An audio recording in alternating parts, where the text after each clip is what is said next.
বাচ্চার ব্যক্তিত্বের পরিচয় দেয় দুধের দাঁত। ভাঙার পর কি করবেন জানুন।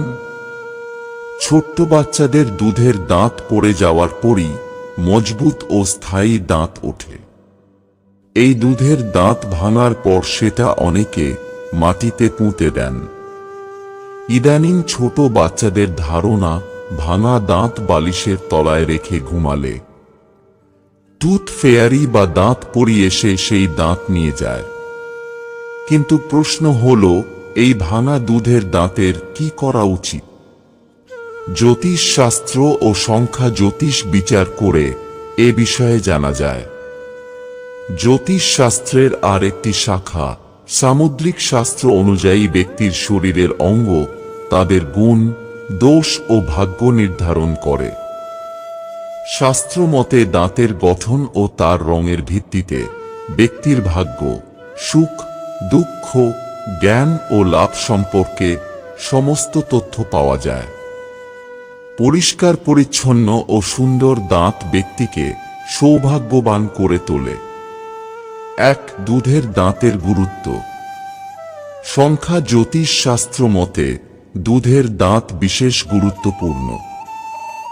জ্যোতিষ অনুযায়ী সবার আগে যে দুধের দাঁত পড়ে তার গুরুত্ব সর্বাধিক।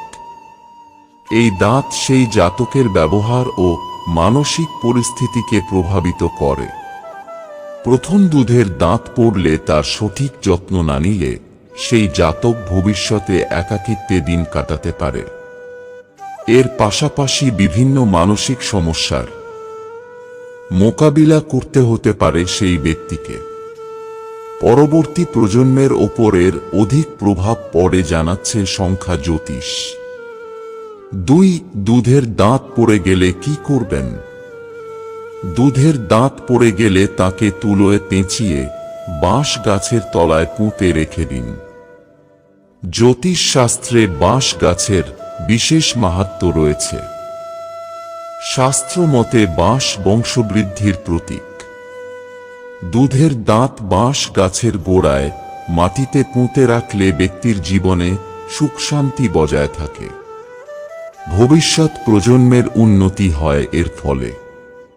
তবে বর্তমানে শহুরে অঞ্চলে বাঁশ গাছ পাওয়া মুশকিল। এমন পরিস্থিতিতে সাদা তুলোয় দুধের দাঁত মুড়ে মাটিতে পুঁতে দিন। উল্লেখ্য, দুধের দাঁতের বৈজ্ঞানিক গুরুত্ব রয়েছে।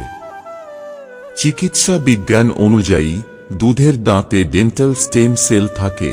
এই স্টেম সেলের সাহায্যে বাচ্চাদের একাধিক রোগ ও অসুস্থতা দূর করার সম্ভাবনা থেকে যায়।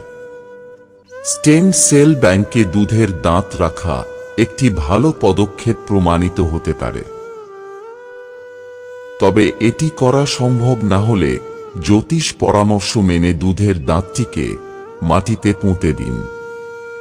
বন্ধুরা, ভিডিওটি ভালো লাগলে লাইক করুন এবং আমাদের চ্যানেলে নতুন হয়ে থাকলে সাবস্ক্রাইব করুন।